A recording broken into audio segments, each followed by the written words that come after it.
नमस्कार मैत्रिणींनो, माझ्या व्हिडिओमध्ये आपले स्वागत आहे। तर जर का तुम्ही चॅनलला सबस्क्राईब केलेलं नसेल तर चॅनलला सबस्क्राईब करून घ्या, कारण असे नवनवीन व्हिडिओ जे आहे मी तुम्हाला शिकण्यासाठी आणणार आहे। आता हा जो ब्लाऊज आहे बघा, तर याला अंडरग्राऊंड पाइपिंग करायची आहे आपल्याला। त्याच्यासाठी मी गळा रुंदी जी आहे 2 इंच दिलेली आहे आणि खालच्या साईडना गळा रुंदी जी आहे तर मी 3.5 इंच दिलेली आहे, कारण आपल्याला डीप नेक घ्यायचा आहे हा।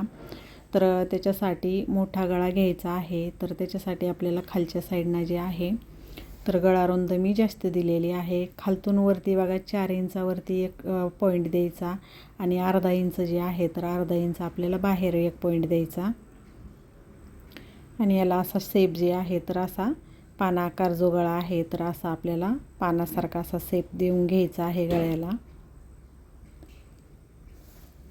कॅनव्हास वापरणार नाही आहे मी याला, आणि याला जे आहे ना तर पाइपिंग करणार आहे मी। तर अंडरग्राऊंड पाइपिंग कशी लावायची तर ते सांगणार आहे मी आज तुम्हाला। तर ते तुम्ही व्हिडिओ पूर्ण स्किप न करता बघा, तर तुमच्या लक्षात येईल ही पाइपिंग कशी लावायची। तर हे बघा, आता मी जो गळा जो आहे तर मी गळा कट करून घेतलेला आहे। आता जो ब्लाउज पीसचा जो कपडा आहे तर तो कपडा म्हणजे थोडासा हे होता, तर त्या कपड्याचे धागे निघण्याची शक्यता होती। तर त्याच्यामुळे मी काय केलं, आता हे जे आहे तर हे अस्तर आहे, तर अस्तरला अगोदर आपल्याला पाइपिंग लावून घ्यायची। कारण तुम्ही जो ब्लाउज पीसचा कपडा आहे त्याच्यावरती लावली तरी पण चालती, मग अस्तर आपल्याला पलटून घ्यावं लागतं, किंवा अस्तरवरती जरी लावली तरी पण चालती। पण अस्तरवर लावल्यावर काय होतं आहे, इकडे कपडा खेचल्या जात नाही आणि धागे पण निघत नाही, त्याच्यामुळं अस्तरवरतीच अशी पाइपिंग लावून घ्यायची। आता ही जी पाइपिंग आहे तर ही रेडीमेड पाइपिंग आहे बघा। जसा आपला आकार आहे कुठंही आपल्याला ही पाइपिंग खेचायची वगैरे नाही आहे। जसा आपला आकार आपण कट केलेला आहे तसं त्या आकारावरती व्यवस्थित अशी आपली हे जे आहे शिलाई मारून घ्यायची। आणि मशीनला जो आहे तो मी सिंगल दाब वापरलेला आहे बघा, मशीनला सिंगल दाब लावलेला आहे, कारण सिंगल दाब लावला तरच ह्या पाइपिंगला एकदम व्यवस्थित फिनिशिंग येते। नाहीतर आपला जो नेहमीचा आपला शिलाईचा जो दाब असतो त्यांनाही फिनिशिंग येत नाही। त्याच्यामुळे सिंगल दाब वापरायचा इथं। सिंगल दाब वापरल्यामुळं काय होतं, एकदम छान फिनिशिंग येते, कारण पाइपिंगचे एकदम खेटून पाइपिंगला खेटून आपल्याला शिलाई मारता येते। त्याच्यामुळं आपली व्यवस्थित अशी फिनिशिंग जी आहे एकसारखी फिनिशिंग येऊन जाते। आता हे जे आहे तर आपलं आता इथं सेंटरला आल्यानंतर आहे ना, तर सुई ना, तर सुईमध्ये कपड्यामध्ये सुई पाहिजे, फक्त आपल्याला इकडं दाब उचलून इकडं असं पलटून घ्यायचं आहे।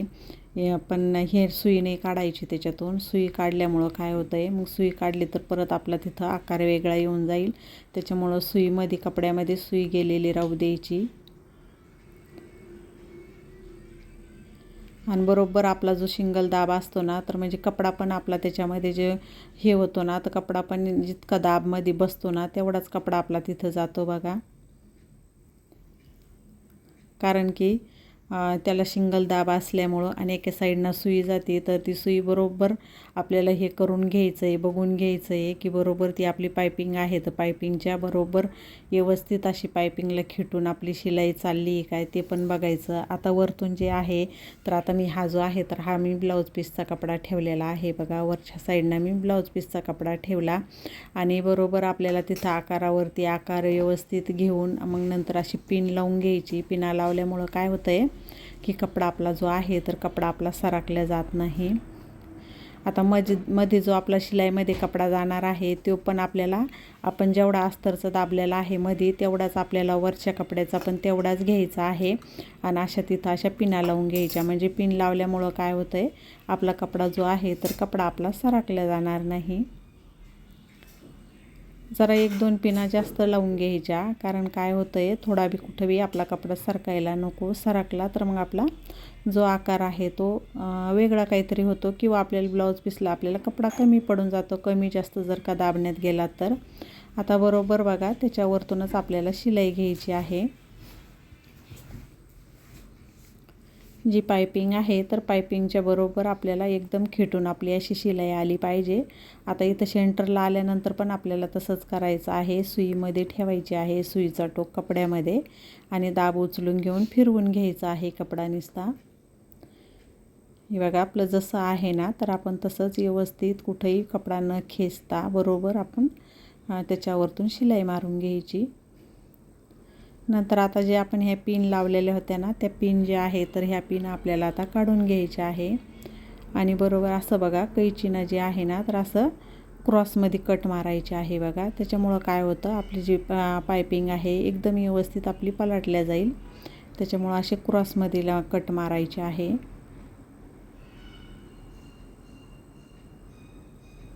आता आपण क्रॉसमध्ये कट मारून हे बघा आता आपली पायपिंग जे आहे तर हे बघा एकदम व्यवस्थित अशी हे करून घ्यायची आहे. आपल्याला बाहेर काढायची आहे आणि अस्तर जे आहे तर आता आपण अस्तर जे आहे तर मधल्या बाजूनं आपण अस्तर, खालच्या बाजूनं आपण अस्तर टाकणार आहोत आणि वरच्या बाजूनं आपला बरोबर जो कपडा आहे ब्लाऊज पीसचा तो वरच्या साईडनं आलेला आहे. आता ही जी पायपिंग आहे तर याची शिलाई वगैरे आपल्याला काही दिसणार नाही. थोडीशी मी त्याच्यावरती काय केलं, प्रेस मारून घेतली. प्रेस मारल्यानंतर एकदम छान अशी फिनिशिंग येऊन जाते. कारण की कुठेही आपलं शिवताना मागे पुढे व्हायला नको म्हणून आपण याला प्रेस मारून घ्यायची. प्रेस मारल्यानंतर बघा मी एकदम असं पायपिंगला खेटून अशी टिप नाही मारलेली आहे. थोडीशी मी साईडला घेतलेली आहे. जो शिंगल आपला दाबा असतो ना तर बरोबर त्या दाबाच्या यांना म्हणजे तो बरोबर आपल्याला पायपिंगपाशी दाबा आला पाहिजे आणि साईडनं मग आपली शिलाई येते. तर त्याच्यामुळे शिलाईच्या साईडनं जे आपण शिलाई जी मारली ना ती पण आपली एकसारखी येऊन जाते, कुठे कमी जास्त वगैरे होत नाही. आणि आता ही पायपिंग जी आपण केली ना तर आतल्या साईडनं पण आपल्याला ही पायपिंग केलेली दिसत नाही आणि वरतून जशी दिसते तशीच आपल्याला आतल्या साईडनं पण दिसते. म्हणजे एकदम व्यवस्थित असं फिनिशिंगमध्ये येऊन जातं. वेळ लागतो ही पायपिंग लावायला पण ब्लाऊज म्हणजे असं एकदम फिनिशिंगमध्येच ब्लाऊज होतो. आता अस्तर जे आहे तर अस्तर आपण मेन कपड्याला जे आहे तर आपण अस्तर जॉईंट करून घेतलं आहे. सगळ्या साईडनं असं अस्तर जॉईंट करून घ्यायचं आणि जो कुठं एक्स्ट्राचा कपडा आहे तर तो एक्स्ट्राचा कपडा आपल्याला असा कट करून घ्यायचा आहे. आपण कट करताना अस्तर जे आहे आपण बरोबर मापामध्ये कट केलेलं आहे आणि जो वरचा जो कपडा आहे हे आपला ब्लाऊज पीसचा तो थोडा आपण कट करताना एक्स्ट्राच कट करायचा, कारण की आपल्याला कमी जास्त कुठं लागतं त्याच्यामुळं आपल्याला तो कपडा जो आहे थोडा एक्स्ट्रा कट करून घ्यायचा आहे. हे बघा आपल्याला बरोबर असं हे करून घ्यायचं आहे, कुठं खाली वर नाही ना ते बघून घ्यायचं आहे. आता आपल्याला पाठीवरचे पण टक्स मारायचे आहे आणि हे जे आहे तर मी इथं हे नॉट लावण्यासाठी पण लगेच मी मार्क करून घेतलेला आहे. आपल्याला नॉट पण लावायची आहे ह्या ब्लाऊजला, त्याच्यासाठी आता पाठीवरचे टक्स मारण्यासाठी मी जे मार्क आहे तर ते मी करून घेतलेलं आहे. आता दोन्ही साईडनं मी असे अर्धा इंचाचे जे आहे तर हे मी टक्स मारून घेते. जेव्हा आपला डीप नेक असतो तेव्हा टक्स जे आहे छोटे मारायचे आहे. 4 इंचाचाच मी टक्स घेतलेला आहे, कारण ब्लाऊजचा गळा जो आहे तर मोठा आहे त्याच्यामुळं आपल्याला जे टक्स आहे 4 इंचाचेच मी टक्स घेतलेले आहे.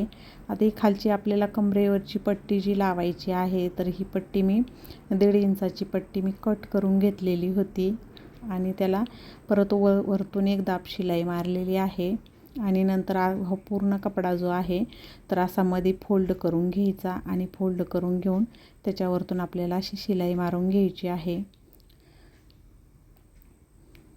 नंतर तुम्ही त्याला हात शिलाई करून नंतर ती शिलाई तुम्ही काढू पण शकता. ती शिलाई मला काढून टाकायची आहे. नंतर हात शिलाई करायची ब्लाऊजला आणि ती शिलाई काढून टाकायची आहे. आता याच्यासाठी मी नॉट जी लावणार आहे तर ही नॉट ही ब्लाऊज पीसच्या कपड्यावरती मॅचिंग आहे, कारण ब्लाऊज पीसचा कपडा जो पिस्ता कलरचा आहे तर त्या नॉटमध्ये पण पिस्ता कलर आणि गोल्डन कलर दोन्ही कलरमध्ये मिक्समध्ये आहे. आता हा साडीचाच थोडासा असा हा तुकडा काट उरलेला होता तर आता मी याच्यापासूनच मी याचे लटकन बनवणार आहे. तर त्याच्यासाठी मी तो कपडा जो आहे बरोबर असा मापामध्ये मी कट करून घेतलेला आहे, कारण त्याचे 2 सेम भागामध्ये चौकोन तयार करून घेतलेले आहे मी कपड्याचं. आणि आता याच्यावरती आपण आता याचे लटकन बनवणार आहोत. तर हे बघा थोडंसं एक्स्ट्रा कपडा आहे त्याच्यामुळं मी लटकन जे आहे तर हे असे लटकन बनवू लागले बघा. फुलाची आपली पाकळी असल्यासारखी असे कळीसारखं लटकन होतात. हे लटकन पण खूप छान वाटतं आहे. हे बघा, हे अशा प्रकारे हे लटकन झालेलं आहे. आता हे दुसरं लटकन पण आपण तसंच बनवून घेणार आहोत. हे बघा, इकडच्या साईडनं आणि इकडच्या साईडनं फोल्ड करायचा कपडा आणि नंतर परत त्याला अजून एक फोल्ड करायचं. जो एक्स्ट्राचा आहे ते कट करून घ्यायचं आणि नंतर असा हे बघा, हे पण लटकन एकदम असं छान लटकन झालेले आहे दोन्ही पण लटकन. आता जे आहे तर मी लटकन याला जॉईंट करून घेणार आहे. लटकन जे आहे तर आपल्या शोल्डरपासून जे खाली आहे ना तर 3 इंचावरती लटकन लावायचे, कारण आपले एकदम असे मानेला खिटून पण येत नाही आणि लई जास्त खाली पण होत नाही, बरोबर आपले येऊन जातात. केव्हा पण आपल्याला लटकन जेव्हा लावायचे असतात तर तेव्हा 3 इंचावरती लावायचे. वरतून शोल्डरपासून खाली जे आहे 3 इंचावरती मार्क करायचं आणि त्या 3 इंचावरती असे लटकन लावायचे आहे. आता लटकन जे लावले मी थोडंसं मशीनला इथं लॉक करून घेतलं आहे. मागं पुढं झिगझॅग अशी शिलाई मारून घेतली, कारण की आपली जी नॉट आहे ती एकदम व्यवस्थित पॅक बसल्या गेली पाहिजे. तर अशा प्रकारे मी जे हे आहे अंडरग्राऊंड पायपिंग जे आहे तर मी अशा प्रकारे पायपिंग केलेली आहे बघा. जर का तुम्हाला हा व्हिडिओ जर का आवडला असेल तर लाईक करा आणि चॅनलला सबस्क्राईब करा आणि तुम्ही माझा पूर्ण व्हिडिओ बघितल्याबद्दल धन्यवाद.